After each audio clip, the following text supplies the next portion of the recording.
welcome. You're tuned into the best in paranormal talk radio. This is Darkness Radio. I'm your host, Dave Schrader. That guy over there, Tim Dennis. Hey, Tim. Hey.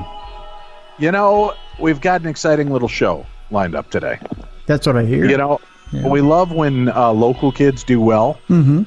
And we've got two little Minnesotan kids. I think they're like 13, 14 years old now. No, they're much older than that. We've been following their illustrious career for, what seems like forever, but it can only be a year or two since we had him on our show last when he was all of like 13 years old.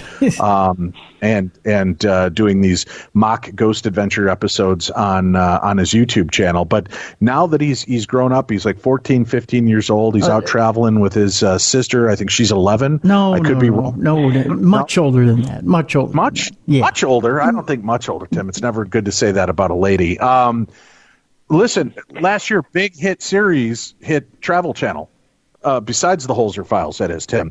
There was a program called Destination Fear that came in, kicked some butt, took some numbers, and did phenomenal. So good, they quickly got greenlit for a second season, which kicks off this Wednesday, April 29th, on the Travel Channel. Brother and sister duo Dakota Laden and Chelsea Laden head up the investigation along with their best friend Tanner Wiseman and camera operator Alex Schroeder, confronting their fears once again as they pile back into their RV and hit the road on a nail-biting cross-country journey, pursuing paranormal evidence, Tim. Spending the night inside America's most haunted abandoned buildings. 6-hour-long episodes are coming our way, and hopefully the kids have somebody in control and of age that can drive the RV for them because they're so young. They can do that, Dave. They're of age to do that. They can't be, Tim. They were just children last time we had them on Darkness Radio a decade ago. Weren't they only 7, 8 years old at that point? No, they weren't. Feels like they were. No. Dakota, how old were you when you came in and sat in studio with Uncle Timmy and I and did Darkness Radio? Honestly, I was probably like 15 or 16. Pretty young. Yeah, see, just 2 years ago, it seems like? My God. 2 years ago. It flies. I'm 24 now. Wow, That's how does crazy. that happen? 24? And now you're dragging around your 11-year-old sister to be a part of the shenanigans? Aren't you worried about how young she is? I freaking wish I was older than her. Nah, she's the This road trip must have really aged us. Yeah. Well, yeah. Now, we've had Dakota on before, and I know, Dakota, you visited with me, and I think it was Tanner over on Midnight in the Desert when I was hosting over there. And it's good to have you back officially under the Darkness Radio umbrella. So thank you guys for joining us and bringing Chelsea along with you this time. I mean, it's about time that she gets her due since you've been riding on her coattails for so long with your success. So Yes. it's great to have both of you on here. And, man, congratulations. Big congratulations for season 2. Tim, give him the clap. Thank you very much. I don't give anybody the clap anymore, Dave. I've been told not to. Oh, well, it's only polite, though. You guys, fellow Minnesotans. Yeah, there you go. Yeah, see? Fellow Minnesotans, and we gotta back them up here. Dakota, you've been at this for a while, filming, having a lot of fun. You, like I said, I think had you on when you were still just kind of doing your fun mock-you versions of Ghost Adventures, which actually opened up doors and led to you being a part of Ghost Adventures. Yeah. And now you've springboarded into the spotlight with this amazing new show, dragging along friends and family alike. Chelsea, were you excited to be a part of this program, or were you the reluctant hero in this whole story? To be quite honest with you, it was a mix of feelings for sure. Prior to Destination Fear, Dakota, had his own passion project, the Trail to Terror, which I was, part of that too. So I kind of knew what I was getting into, but, a lot of things changed to make this road trip scarier. So it was one of those things where I was, feeling blessed to have the opportunity, but also very nervous about it. Well, Dakota, bringing a new series to light, obviously there's, quite a bit going on in the world of paranormal and paranormal research and investigating claims of ghostly hauntings. What did you want to do to, for people, if this is the first time they're hearing about you, because they've been locked in a cave, trapped in a well by some psychopath only lowering buckets of lotion down, and this is their first time to hear about you. What is Destination Fear, and what did you want to bring to the market that was something that would be your stamp on it? Yeah, I mean, Destination Fear, it all started with the documentary Trail to Terror, which was about 5 years ago now, and it's the same concept, and I wanted to do something that kind of brought me back to what originally was my love for this, which was urban exploring mixed with the paranormal, going to these creepy abandoned buildings and you hear these stories. And I also wanted to make a road trip out of it because we, growing up, would always do these little mini road trips going to haunted abandoned buildings in the Minnesota area. So I wanted to do a road trip and bring my friends along, and that's pretty much what we created. It's a non-stop road trip where we don't go home until we're done. So we hit many locations tired. It's more of an experiment than it is an investigation. You know, we do go in with, we hear all the claims, we hear all the stories that experiences people have had in these locations. We hear the history. And when we go in, it's not as much of an investigation as it is, I'd say, an exploration. But we do put things to the test. We'll go to rooms where people had something paranormal happen to them. We'll bring gear. We'll try things out ourselves. But for the most part, it's an exploration and an experiment on fear. Every night we separate and sleep alone for over 4 hours at a time. It's more about, I'd say, the getting scared and having these experiences versus trying to prove to people that ghosts are real. Well, let me ask you then, Chelsea, what do you think in these cases? Having been a part of the paranormal world myself now for 14 years with the radio show and live events, I was surprised sometimes when we would do big events and you would think more paranormal activity would happen when you were alone. But sometimes when you were in, groups of 5 or 10, strange things would occur. Do you see that there's any kind of swing for you and the team where it's when you're all together, you seem to have more activity, or is it the solo moments when things really light up? That's a really good question. But to be honest with you, it kind of is variable. I think that when you are more scared and when you have more fear, I think that elevates your own personal perception on what's going on. So I think when you're alone, your fear is heightened, which makes you, maybe pick up on more things. But just the isolation in itself, I noticed that a lot more things happened when I was, alone. Sleeping, one of the parts about this show is that we, like Dakota said, we sleep alone, and we try to sleep alone. Let me clarify that. But then again, sometimes we're in groups, and your guards are down a little bit because you have this kind of these moments where you're isolated and you're super, super scared, and then you have these moments where you feel like this false sense of comfort with other people. Sometimes when your guards are down, you also experience things for whatever reason. So I don't really have a clear-cut answer, but that's kind of what I've experienced. And for you, Dakota, I mean, sometimes the synergy of being in a group, right? When you have 3 or 4 of you and you're in an area and there's high nerves and high tension, do you notice that will amp up a location, or do you feel that sometimes that chaotic fear and energy might actually negatively impact a haunting, causing it to almost like the spirits step back watching you, wondering what the hell's going on with this group of flesh bags that are in the building? Yeah, I mean, I totally would have to agree with Chelsea on that, where it's like we'll walk into a building and there are times where when we're in a group setting, it seems like it's more active than when we're alone. And I think that's just because some spirits, they don't like crowds, just like some people don't like crowds. So I do feel that there are times as a group at locations where we're getting much more activity. Whatever's there doesn't care how many people are there. But then there are other times where we'll have an interesting night. Nothing maybe too crazy has happened yet, some interesting things, and we'll separate to go to bed. And then that's when whatever's there really decides to show itself on a much more personal level to one of us or all of us. But yeah, it's kind of the way I've thought of it is, we're in the building for most of the night until the last 4 to 5 hours. And whatever's there, if it's been watching us and following us, it now has the opportunity to pick on one of us when we're all alone.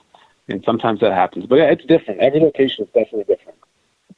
Do you notice going into these locations, kind of making yourself accessible this way, that there is one of you that the energy seems to center around perhaps more often? Definitely Honestly, per location. Yeah, 100% actually. I mean, Chelsea, so that's one this season. It wasn't just me picking the location. So last road trip, I picked all 10. No one knew where they were going, and I was the only one who knew. This time, Chelsea and Tanner, they both got to pick a location, and they didn't tell me where they were picking, so I didn't know where they were picking, and they didn't know the locations I was picking. And I will say, like, Chelsea, your episode, your location, the hospital, I feel like it was messing with you that whole night. Like, most of the night, it was wherever you were.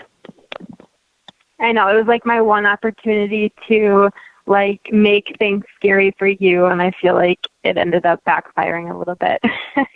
It definitely backfired. Is there aspects of the investigation, though, that you start to realize, hey, whenever Chelsea's in the room, things are a little bit more active, or maybe Tanner? Is there any aspect of that, or no? Does it all just seem to, kind of round robin and, at different episodes, different times, each one of you end up becoming kind of the focal point? Yeah, I mean, the hard part is we're on the road for so long. We're going to so many places, and the nights kind of start to blend. So, like, once one person has a bad night, it kind of takes a while for that to go away. So even though I felt like I was getting picked on the most at the last location, and it was really messing with me, when I go into the next night, I'm really still thinking about that, and I think it's still messing with me. It's definitely a mental head game. But there has been several times where we've been like, yep, it's messing with you, Tanner, or yep, it's messing with you, Chelsea. It's not even going near us. Like, let's keep playing with this, see what happens when we keep Chelsea in the room or keep Tanner in the room. That's the interesting part about this, though. Like, you can prepare, like, mentally, physically for these types of things as much as you want, but realistically, you don't really know what's going to happen to you when you walk through the doors of each building. You could have a night where hardly anything happens to you at all, or you can have a night where it's just like absolute hell. Mm-hmm. Do you ever think that, I mean, especially when you're putting yourself from one location to the next location to the next location, is there ever this residue of the previous location that you've maybe taken with you? The specter of one location suddenly seems to still be with you at location number 2. Has that happened? Yeah. I mean, so we've thought about it before. Like, it's definitely a real concern because people go to one location and then they go home and they take something home with them from only going to one. So we're going to, like, many, and we have had nights. Unfortunately, like, it doesn't make the cut most of the time, like, unless, like, we're 100% solid. But because these episodes air once as a normal run, but then later on they'll air, like, out of order, we didn't want to say referencing too much the last night. But there have been so many nights, especially this 6. There was one night 4 out of 6, that we were, like, so perplexed because we had something so dark happen in an area that wasn't supposed to be that dark. One of us actually went to, like, the hospital that night, and that was what was running through our heads was, is this something we took with us? Because some of the last location was really dark. The location before that was really dark. And this one's not supposed to be this dark. And yeah, like, it's something that runs through our heads all the time. And then when we go home from this trip, it's still with you for at least a month or 2. Yeah, even if it's not like there or paranormal, which it can be, I feel like it's also, like, mentally you're carrying these different locations to the next one. Like, you're not totally over what happened. Like, it's not, like, normal what we're doing. So, like, just recovering from each location doesn't happen overnight. And just like you said, Dave, like, you do carry it over to the next one and the next one. It does become kind of like a snowball effect of just kind of heaviness, to be honest. Does it ever give you guys the sense of, and I mean in the most minor version of it, but like a PTSD where you've immersed yourself, for 10 episodes, one location after another, 6 episodes this season, one location after another. Do you ever get home and almost feel, I don't want to say under attack, but feel on edge and off balance because of all of the spiritual activity, the energy, the whatever you want to call it, that you've put yourself through mentally, physically, and emotionally during that run? I would totally use the word unbalanced. Going through each location every other day or so, and just carrying all that like high strung energy and emotion, and just kind of like fight or flight, like your body's never fully resting. And I personally did, like when I came home, like everything was like set me off in some kind of way, not necessarily like anger, but just like I was scared of like any loud noise, or someone would just come up to me really quick, and that, I have that extra reaction to it. So absolutely, it's ingrained in you. When you have experiences for a long period of time, it becomes kind of your norm. And, even with dreams and stuff, like I close my eyes and like you have these dreams of these locations because that's what you immersed yourself in. How about you, Dakota? Mm-hmm.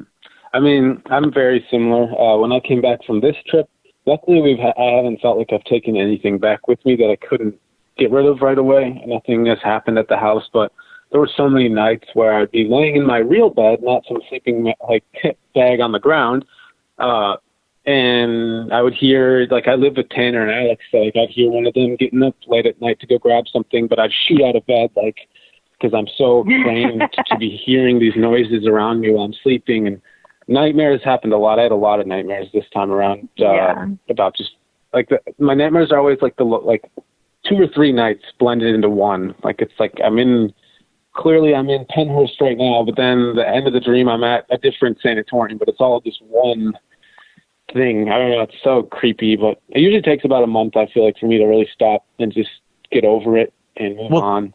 Do you have concerns then, Dakota, for yourself, for the long-term effect of immersing yourself, especially at this young of an age, into these volatile atmospheres and locations?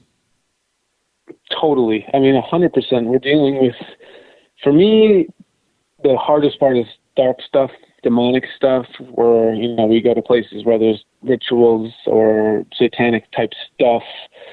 That really freaks me out. I feel like that stuff can have a long-term effect on you, and I definitely am concerned about it. If it ever got to the point where myself, Tanner, Alex, or Chelsea wasn't doing good, I would not hesitate to stop or to prolong maybe doing it again, or just stop altogether. If it really got to that point where, we're lucky we're such a family, us 4, and we know each other so well that if one minor thing is off that day, we can tell.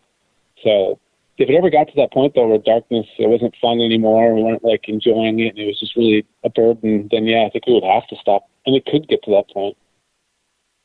What about you, Chelsea? I mean, obviously, you've got a lot of passions as well. I mean, you're going to school, you've played hockey, or, a big involvement in that, and then having this aspect, do you ever worry that it's going to bleed over into your real life, into the things that you want to do as you carry on going forward? Absolutely. That was actually one of the main concerns I had when agreeing to, take part in this show. My priorities are getting through school, and most importantly, taking care of my patients that I'm seeing at school. And I even told Dakota, and I told everyone, like, as soon as I start to realize if any of that's compromised, then I went too far. So we just try to plan these trips where, I have a period of time where I can acclimate back into, like, transition back into seeing patients and my school, because that was definitely my priority, and that's something to seriously consider. It's although this is a hobby and I absolutely love doing this with them, it's also important to keep your life in balance outside of the show, as I'm sure you've experienced yourself being on a show too. Like, you have family, you have, all these other aspects that you have to keep in check while also doing the show, which we're so blessed to be able to do. But it's a good point. Yeah, I mean, I had to get comfortable with the fact that once I sold Tim's soul to get where I am, I've become. You what? Oh, never mind, Tim. Oh, never mind. Okay. Not important at all. What about relationships? Does this affect or impact personal, friend, romantic relationships? And I know this is, very personal, and you certainly don't have to answer if you don't want to. We could just make it up and post afterwards and pretend that we're you and answer these questions later. So it'd be better if you just told us now. But no, seriously, does it ever impact or affect relationships that way? Honestly, that's such a good point. You can go first. Well, I was just going to say with relationships, you're talking to the wrong guy. I haven't had a relationship in so long. That's not even the paranormal stuff. That's just my work ethic. I just like to work too much.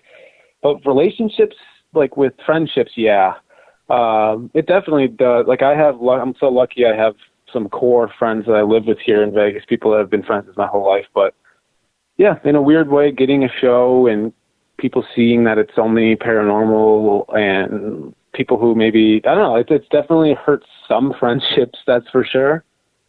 But I just feel like, you're allocating a lot of time to, you're doing a lot more than just being on the show. I don't know if people are aware, but you're also helping edit the show. You're very busy. You're busy every day. There's not a lot of time right now. I just don't feel like it would be fair to that person, even if you were to find somebody right now. So that's, from your end, that's totally true. From my end of the spectrum, honestly, taking this show, I also don't have a ton of time, but I'm lucky enough to be dating someone who goes to school with me, so we're in the similar boat that way. But I had to sit down with him, and I just talked him through it. I was like, this is what I'm going to be doing. I'm going to be on the road a lot. And any time that you have a moment where you're taking that much time and energy, energy is totally part of it. These things wipe me out. It does take a lot. And, my friends and boyfriends, they help me so much get back on my feet with school too. They're my biggest supporters, and you definitely need that when you're doing something like that, and I'm so thankful. Adopt US Kids presents What to Expect When You're Expecting a Teenager. Learning the lingo. Jelly. Jelly adjective. Jelly is a shorter, better way to say jealous. As in, Chloe, I am so jelly of your unicorn phone case. You don't have to speak teen to be a perfect parent. Thousands of teens in foster care will love you just the same. Visit adoptuskids.org, brought to you by the U.S. Department of Health and Human Services, Adopt U.S. Kids, and the Ad Council. This message brought to you by FEMA. Home fires occur most often in winter. Keep anything that can catch fire at least 3 feet from heating equipment. And never use an oven to heat your home. Stay in the kitchen when frying, grilling, or broiling food. Turn space heaters off when you leave the room or go to bed. Make sure all vents are clear of snow and ice to allow carbon monoxide to vent outside. Have your furnace, heating system, and chimneys serviced each year by a qualified professional. Learn more at www.usfa.fema.gov. Again, Destination Fear launches this week on Travel Channel. Make sure that you set your recorders, your DVRs, go back to it. Watch it. Catch up on the first season if you haven't already seen it, and but definitely cue in Wednesday, April 29th, 10 p.m. Eastern, 9 and Pacific. It'll be on 9 p.m. Central. You can look for local times and such in your areas. One aspect of what you do that I find really interesting is you're in these environments. You investigate. With the Holzer Files, we get to go in, we investigate, we interview people, we do the baseline, we leave. We continue interviewing, getting a feel and an understanding, going through the experiences that have happened there. We go in for the investigation, we leave. You immerse yourself in this location for a long period of time, putting yourself in there, doing this, and then sleeping. How does it impact your sleep while you're there? Does the paranormal bleed into that realm? And have you ever had encounters where you feel the paranormal made themselves available to you during that sleep cycle, as opposed to physically showing up something that you could put on camera. I mean, does that make sense? On camera, something moves, you capture, you hear something, you can respond to it. Dreams, obviously, you can't portray it on the screen, but I've got to guess, since so many ghost stories and visitations are known to take place in the dream state, is there ever anything we haven't seen on the episodes, past or upcoming, that because there's no way to convey it, but you have been affected by the paranormal in that sleep pattern? We'll start with you, Dakota. Yeah, 100%. I mean, one thing is, you say we're sleeping alone. It's 4 to 5 hours every night, and I will say probably 99% of the time, no one actually gets real sleep. We shut our eyes, we try to sleep, but you're just so concerned about what's surrounding you that you rarely actually ever can go into that REM sleep. But I have had a few times, and it's been cut out of the show completely because, like you said, it's impossible to get this across on the screen. But there were many times where I would be laying down in my sleeping arrangement, turn my flashlight off. I've had my eyes shut now for 10 to 20 minutes, not sleeping, but getting to that point where I'm relaxing, just trying to just take myself out of the environment. And I've had so many times where I've seen something in my head, like a nurse just standing over me, or a patient walking down the hall. And I can see it in my head. I don't know if that's me freaking myself out, but it's happened several times, and I can't just turn to the camera and be I just saw a nurse in my head. People will be what? So there are definitely times where maybe, like you said, if something is trying to come through and I just wasn't allowing it, or I got too scared to really fully let it convey a message. Well, yeah, I'm curious about that. I mean, here you are. You're there. You said this is a living experiment for you. If you're you're engaging sight, sound, mind, why not stop and say that? I understand for TV, oh, okay, great, Dakota's hallucinating, right? It's going to seem like that. But if you if you're getting a visualization of a nurse and you begin running recorders right then, or you break out your equipment and you're able to corroborate the mental image that you're picking up, the psychic eye image with that, why not call that out? Why not allow yourself to start to hone that skill as well? Yeah. I love that. I love that idea, though. We're still so new to this, and, there's you are someone we look up to, and we have a lot of learning to do. And I think by being in the entertainment business, I think one of the most important parts is to really try your best to capture that moment and to project it so everyone knows exactly how you're feeling. And that's something that, I personally am working on too. But there are tons of times where that happens. And it seems weird to talk about it. But at the same time, like you said, Dave, that's what makes it so real, are these real moments that you're experiencing, and to try to convey it to the viewer. Now, Chelsea, awesome. Let me check real quickly, and checking with you, Chelsea. How about the dream aspect? Do you ever feel influenced while in the location in your dreams by aspects of the paranormal? I could say the same thing that Dakota did, where you close your eyes and you're seeing things, but it's again in your sleep. But a lot of it is really relevant to the location that you're staying at.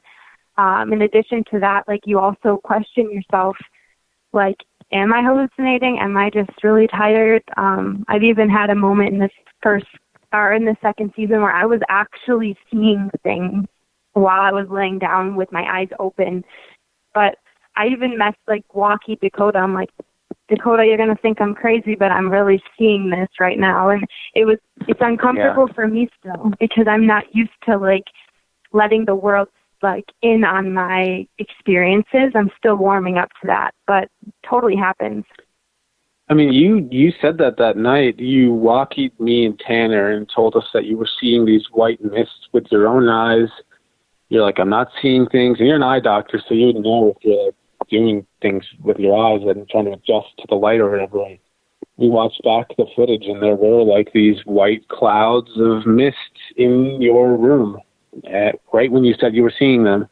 And I have no idea how to explain that. I'm just glad you were, you said it too, and that you walkied us to let us know you had seen it, because it was there.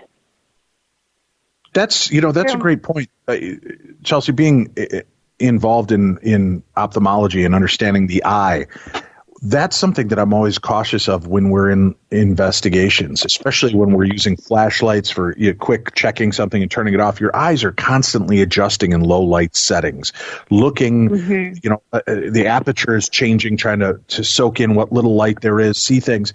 How much of what you see in the dark, in all honesty, do you think we have to discount? Because there are times I have seen an entire shadow cover a door, and then it's gone, and I can see that light, and I'm thinking, that can't be real. My eyes must just be adjusting and doing this. But that doorway was so clear, and now it's completely blacked out. How do we start to differentiate between the true physiological aspects of what we're experiencing as opposed to our perceived aspects of what we may have just seen? That's a really good point to bring up, and it's something I am constantly thinking about. And honestly, it sometimes gets in the way of me verbalizing what I'm witnessing and seeing because, in my mind, I'm always like, okay, that was just my eyes. Because, there are adaptation periods of your eyes where, it takes your eyes time from different lighting. Like you're looking at a flashlight and then you're looking in pitch black. It is a constant adjustment of your eyes. But, things should only be getting brighter the longer you're in darkness. So if I'm in darkness and my eyes are adjusting and I see something darker, usually that's an indication that that's not your eyes. Oh, see, that's great insight. I hadn't even thought of that concept. But you're right. Your eyes would become adjusted, so you shouldn't be seeing darker. You should begin seeing things in a much brighter way. Unless something is altering the light or the spectrum that's right in front of you. Right, totally. Very cool. Fascinating stuff. Speaking of fascinating, folks, don't miss out on the return of Destination Fear. The Haunted Road Trip continues Wednesday, April 29th at 10 p.m., 6 brand new episodes. We have 2 of the leads of the show with us. Dakota and Chelsea Laden will be right back. And we're going to continue talking about some of the locations they visited, some that we have to look forward to in the new season, including one right here in our own backyard at the Nopeming Sanitarium in Minnesota. We'll do that when we return to the best in paranormal talk radio. This is Darkness Radio. I'm Andrew Saul, Commissioner of Social Security. Beware of telephone scammers pretending to be government employees. Real Social Security employees will never threaten you. Callers threatening you with arrest or other legal action and demanding money are not from us. If you receive a call like this, hang up, do not provide them with any form of payment or information. Report the call at oig.ssa.gov. Every 2 minutes, an American is sexually assaulted. Be the someone who gives their time. Be the someone who lends an ear. Be the someone who takes a step. This is Christina Ricci with RAIN, asking you to join the fight against sexual violence and volunteer in your community. Log on to RAIN.org, that's RAINN.org, to learn how you can be the someone.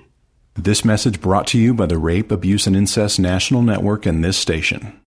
Destination Fear is a fantastic series. If you haven't had a chance to watch it, check out the first 10 episodes that aired last season. The brand new 6 episodes begin airing this Wednesday, April 29th, 10 p.m. Eastern and Pacific time, 9 p.m. Central. Check local listings and times in your areas for that. And please do me a favor, folks.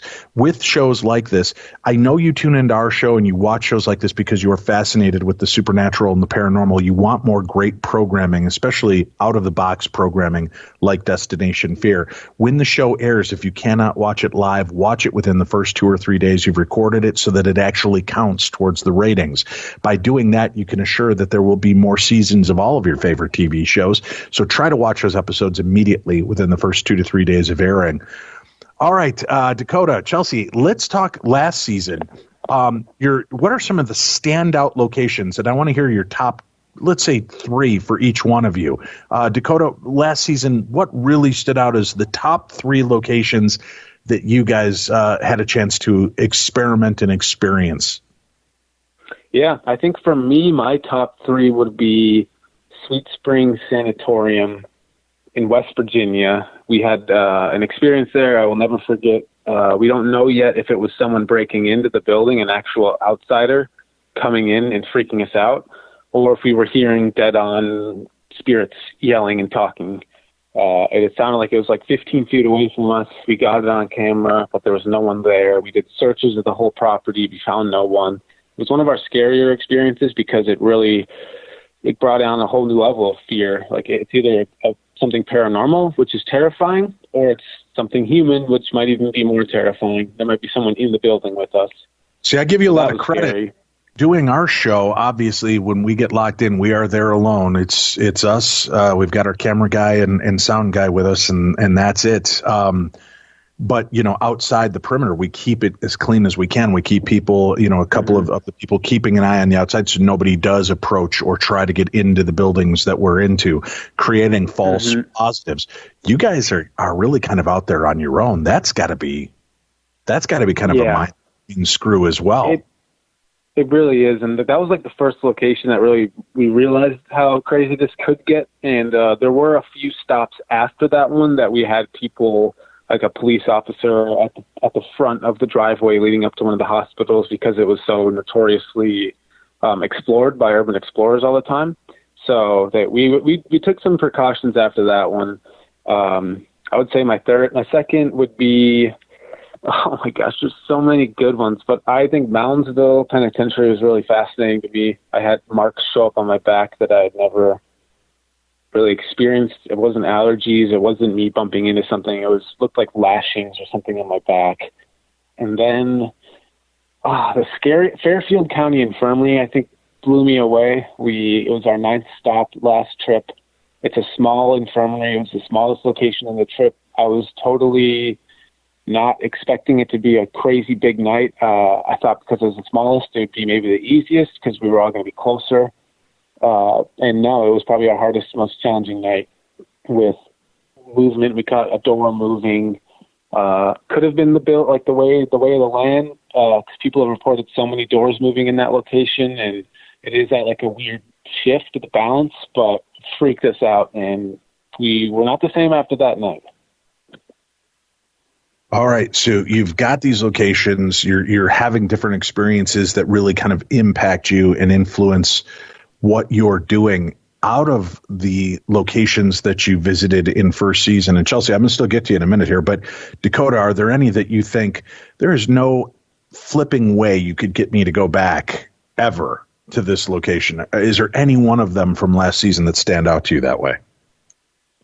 I would say Sweet Spring Sanatorium. I'm close to that level where the dark side of me wants to go back because I just want to experience it again, and I want to beat that place, Sweet Spring Sanatorium. I feel like that place really beat us. We didn't leave that night feeling like winners at all. So that would be the one that I'd say would be the most challenging to go back, because when we left, I felt it was the best I've ever felt leaving a location. Like, just get me the heck away from here. So that would be a really, really tough one to want to go back to. That's all right, Chelsea. Too. Ugh. Let's start with your list, Chelsea. Top 3 locations from last season that really just kind of stood out to you, and why? Well, 2 of my 3 were the same as Dakota, but for one, Sweet Spring Sanitarium, because by far and away, like, that was just a whole nother level of, like, if that was paranormal, like, that was the craziest night of my life. Like, not even kidding. I remember when we didn't end up finishing that night. Like, we, really tried to, come together and finish the night off by sleeping alone, but it ended up not even happening. So I do feel like Dakota was right when he said that. Like, it's kind of a mix of, like, we feel like we didn't actually make it through. So there's a part of me that wants to just successfully check it off the list. But at the same time, like, after all that happened and they had to go back in and get the cameras, I wouldn't even go back in to get the cameras. So it just shows, like, how big of an impact that location had on us in general. So I'd say that's hands down the scariest one.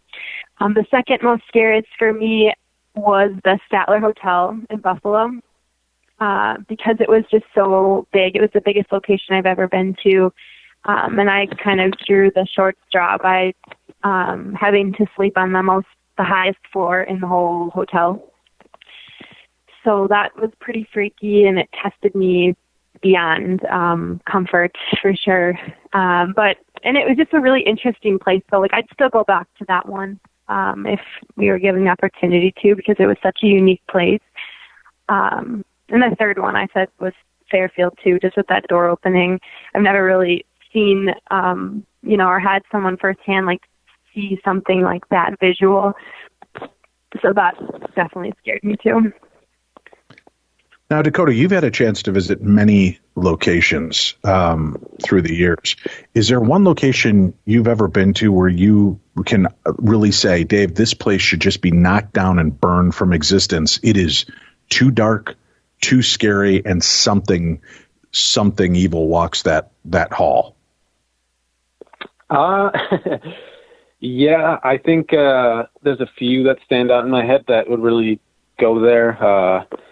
I don't know if I would say burn down though, just because I love these buildings. Whenever I hear about like a right, and obviously, I'm not advocating for people to burn these places. Just like because we've all had a couple of those places we've encountered where I just think this place should be removed from the planet Earth. It is too creepy, and I don't think this is safe for anybody to go into.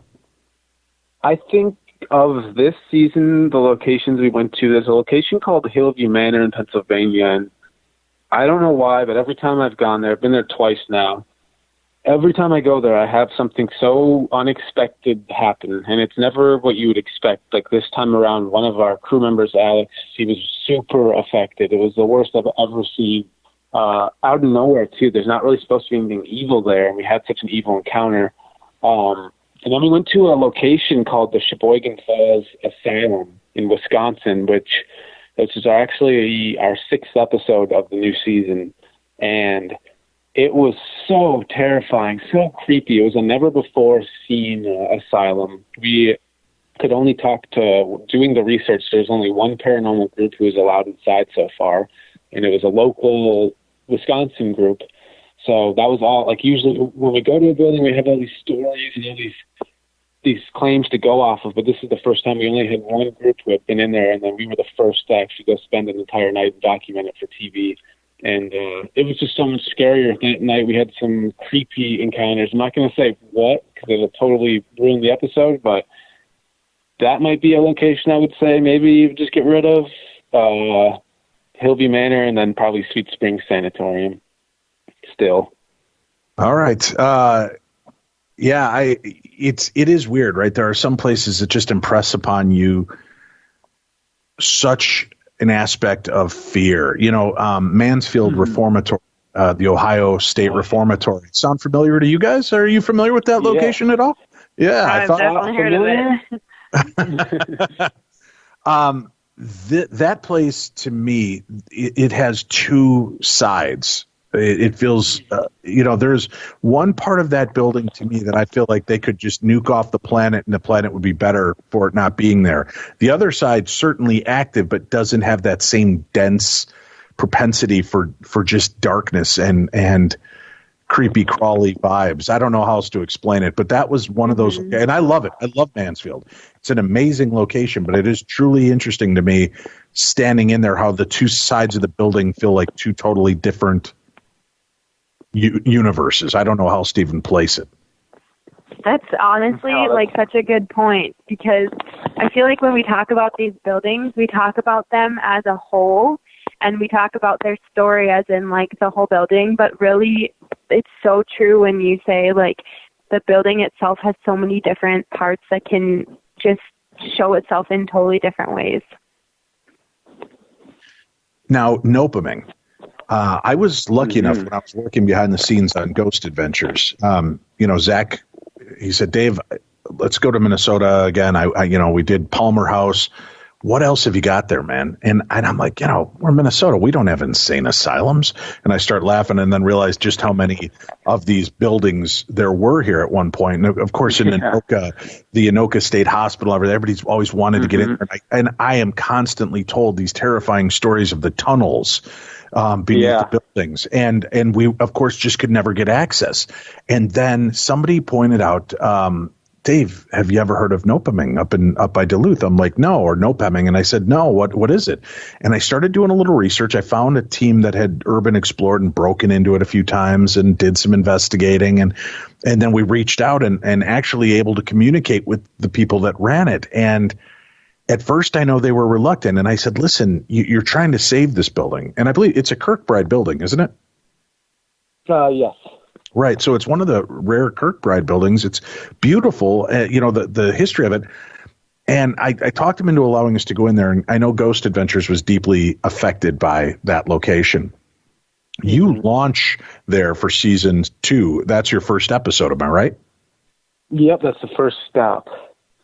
Had you had a chance to be there before, or was this your first encounter?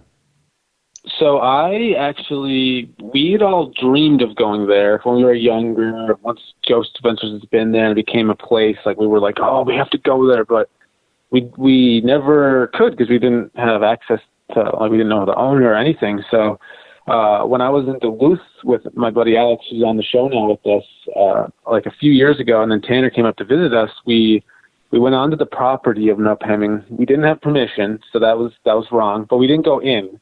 We just did a perimeter of the whole building. We walked it's massive. People don't even realize how big it is. Right. It's in the woods. It's so creepy. And so we did this perimeter walk, and we wanted to go inside, but we literally didn't even build up the courage to. We were so scared after walking just the property. It was starting to get dark, and we were like, let's just go. This is freaky. And so we left, and we had never came back since doing now season 2. We were finally allowed inside to spend a full night. And it was the middle of winter, so the hallways were 4 inches thick in ice, and it was a whole different experience. What? Were you dropped on your head repeatedly as a child to want to spend the night in a haunted building in the dead of winter? Yeah, imagine the logistics of it. There were a lot of people who were like, Dakota, I don't think we should go there. It's going to be impossible to access. And the pictures we were getting from the owner before we even were showed up filming was, yep, every hallway has several inches of ice.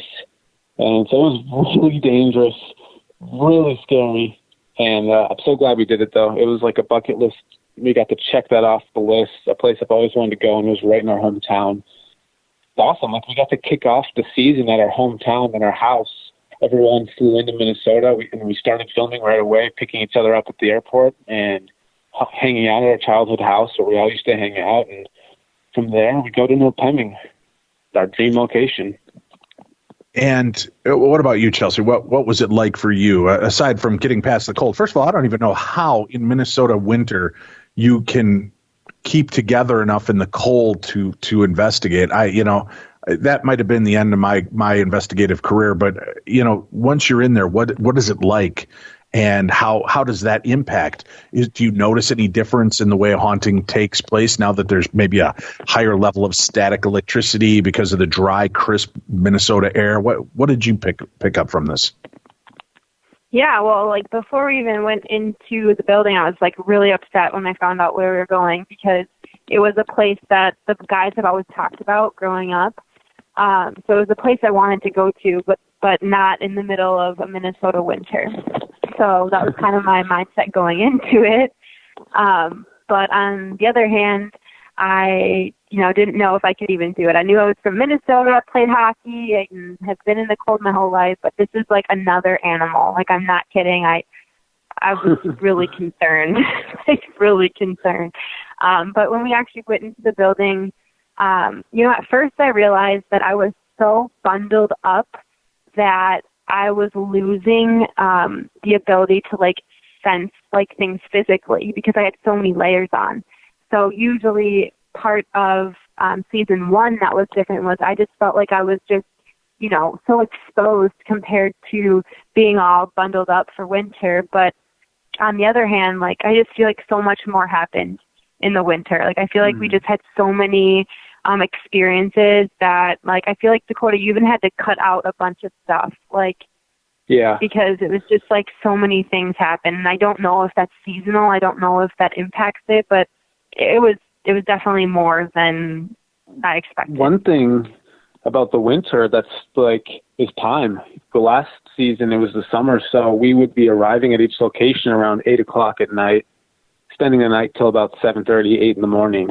This time around, we were showing up around 5 o'clock at night, still spending the night until 7 or 8 o'clock in the morning. So we had an extra 2 to 3 hours this time around. So we had just more time in there, too, to really experience these locations.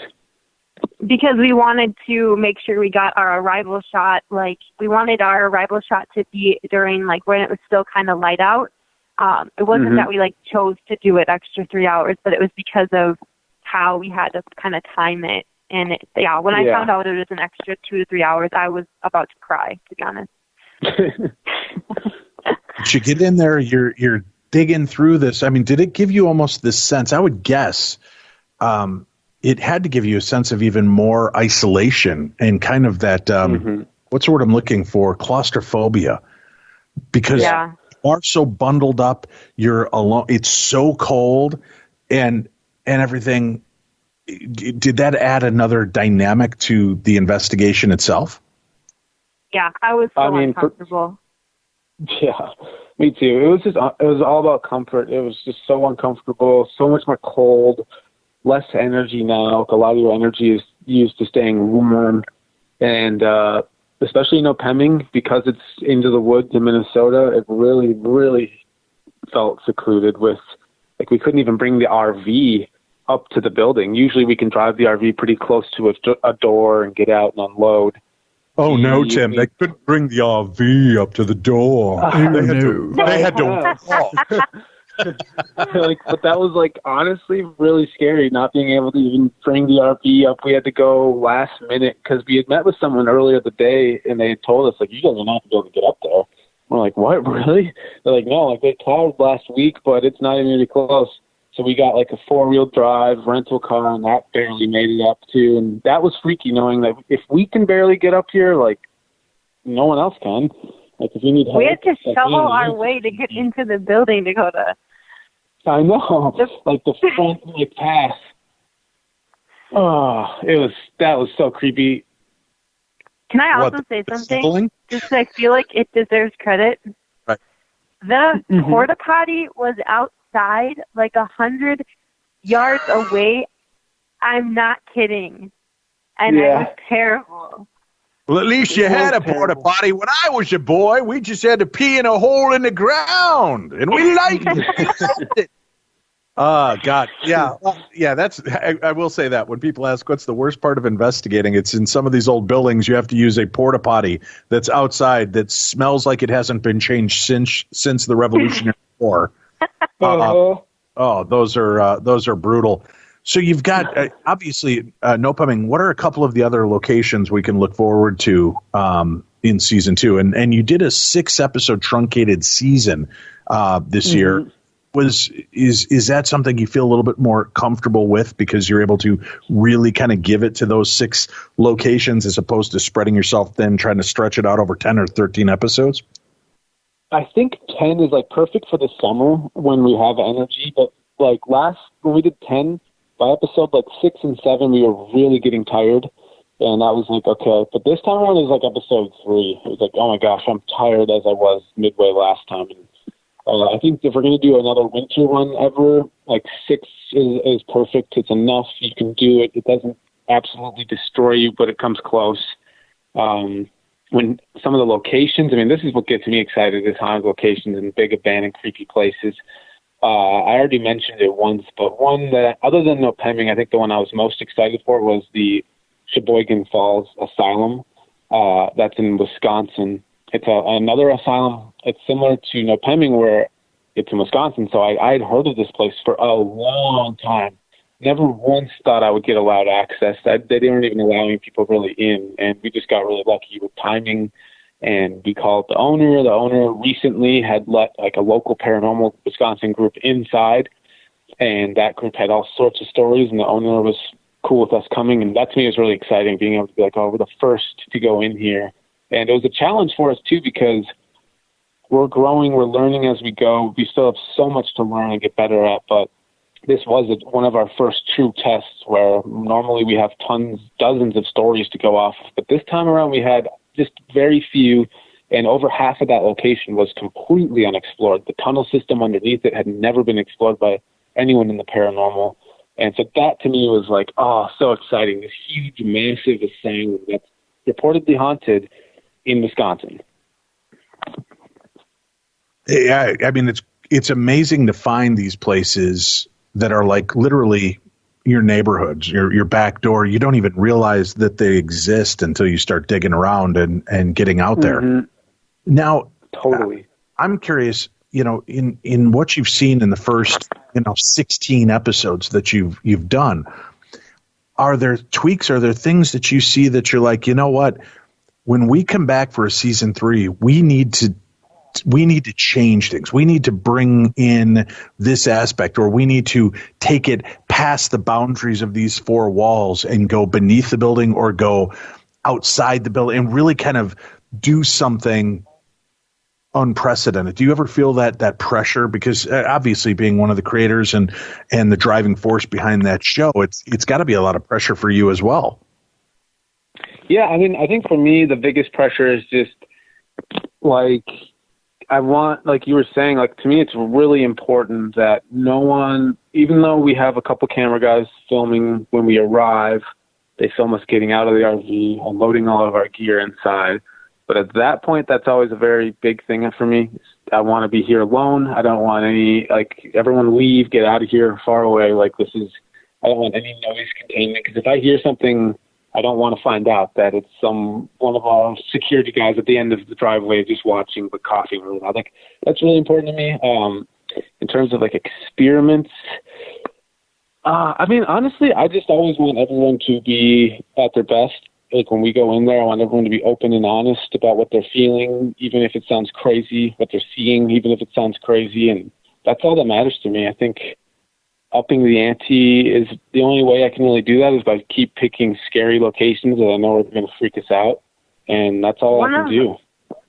Yeah, one of the common goals that we had going into the next season, like you were saying, it's always important to really analyze like what we've done in the past and, see how we can do things better, which I believe that we still have a lot of room for improvement. But one of the things that we really focused on this past 6 was, instead of, running away from it and not getting any answers, whether any of the experiences that we have, to kind of come back to it and to try to face it, or to, get more out of that experience, instead of just leaving the viewers and leaving that experience and moving on.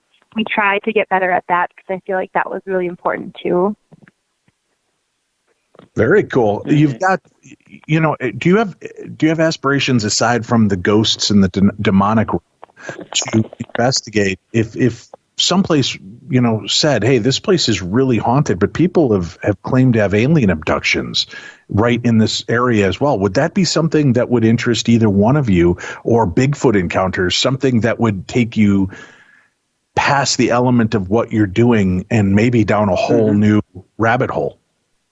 Yeah, I think for me, the paranormal is something I was fascinated with. I think all of us, Chelsea too, at a young age, we were very interested. So that's what makes this so fun, is we get to go to all these places that we get to hear the stories and then put them to the test. That's such a fun thing. But if I had to pick one other thing, it would be aliens 1,000%. I might even be more into UFOs and aliens than I am the paranormal, honestly. Like, it's so fascinating to me, UFOs. So yeah, that's something that would very much catch my attention. I don't know if it would work 100% for Destination Fear, just because it might be harder for us to really get into that scared if we're just in like the woods where people have seen aliens. But like, I would love to film something down the line one day where it's just a whole special on UFOs. Well, you've got the Brown Mountain Lights, right? Which nobody really understands the phenomena. Is it ghosts? Is it alien? Is it covert government operatives? We don't know. I mean, that's something where, God, to me, I like to have the security of four walls and a roof around me when I do these investigations. I know that there's some locations that Hans Holzer investigated that are outdoors, and we've been talking about that. That aspect unnerves me more than anything because it is such an unknown, right? The whole quantitative of fleshies, animals, we've seen in enough horror movies how roots are growing up out of bad places when you decide to run, right? You're going to trip, split your head open on a gravestone or something. That whole element adds a whole new dynamic of holy shit, right? For me to be into. So the outside element seems almost more terrifying to me than just being inside a building. Do you see, because it's kind of the opposite of claustrophobia. It's so wide open and so big. That can really mess with you, and especially if you're not an avid outdoorsman like Tim and I. Nopeming Sanatorium is called, I think Nopeming means into the woods sanatorium. So we actually did do some outside, even though it was the dead of winter, we did do some outside woods exploration at the premiere episode at Nopeming, and that was freaky. It really is creepy.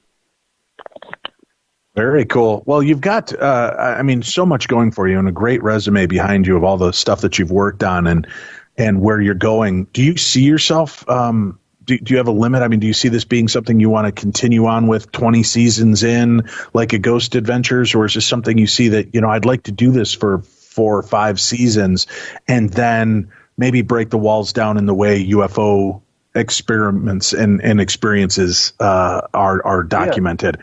Where do you see your future going with this, Dakota? I mean, we'll see what happens, but I think for me, how I personally feel, I'll do Destination Fear as long as people want to watch Destination Fear. It's the perfect concept for me where I feel like I don't have to, it's like perfect. I love it. I love the people I get to film with. So I'll do it as long as people want to watch it. I don't have any goals with it. I'm not trying to, like Ghost Adventures is on season 21. I don't think anyone will ever get to that point ever again. They've nailed it. And it's definitely not my goal to like surpass anyone or anything. It's just, as long as people want to watch it, I'll do it. Once people are done watching Destination Fear and don't want it anymore, I don't know what I'll do. If I'll stick with Paranormal, I really don't think so. I think I'll probably move on. I know my main passion is filmmaking. I edit, I direct, I write. Like, that's all I do every day.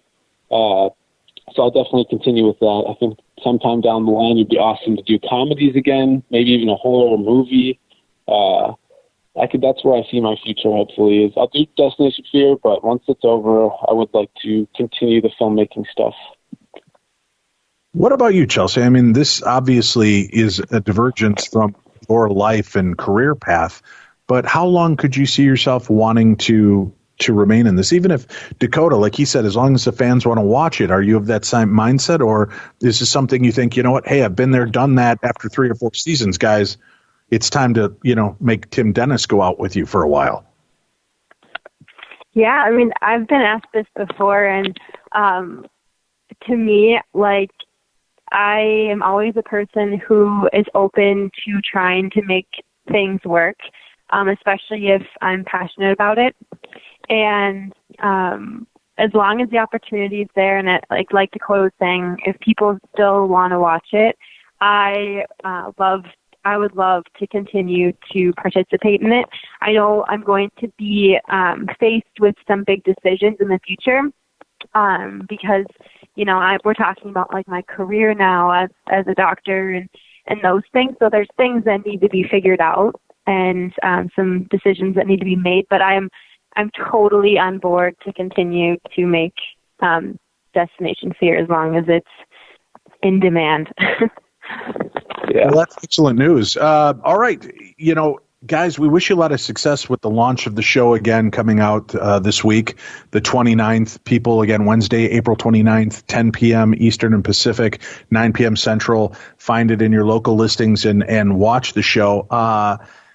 What, if anything, can you tease as we head out? What can you tease this season, Dakota, that people will will really get from the show that maybe they didn't see in the first 10 episodes that you did last year? Yeah, I mean, this time around, one of us was so affected that we did go to the hospital. We had a hospital trip, and it wasn't being dramatic either. I mean, there was actually something genuinely wrong with one of us. And then this first episode, actually, Nopeming, we did capture something on camera that really freaked us out. It could be explainable. There could be some sort of a shift on the ground or something moving. It is a very, very decayed building. But we did, while one of us was in our sleeping arrangements, we did capture something moving while we were sleeping at Nopeming Sanatorium. And that's almost scarier because it's one of those things we didn't even realize we had captured till we got back home and started reviewing all the footage. And it's freaky. It's really freaky. Do you see re-releasing episodes with footage that you couldn't show before? Is it hard? I mean, these are your babies, each one of these episodes. Is it hard to say goodbye to scenes that you feel are compelling? But, you know, that was the tough part for me on the Holzer Files.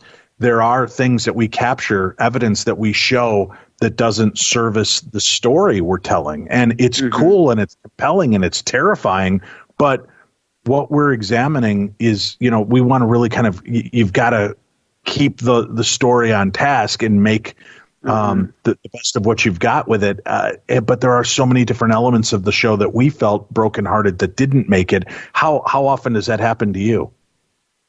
Every time, almost every day, I have issues with that where I'm just like, not even like there are scenes I've had to cut completely that are like either funny, like I wish the audience could see that because it's so fun, but it just doesn't fit for what's going on right now. The biggest is just like adding more to scenes. Like I only get a certain amount of time for every episode to show the actual overnight, and there's so many times where it's like, it's such a great experience. Like we captured something so cool, and I just wish I could live with it longer. Like instead of it being a minute of us talking about what we just captured and experienced, I wish I could hold on it for 2 or 3 to really let the audience in on our heads what we're feeling at the moment. That's one thing I think if we get another season, it's going to change.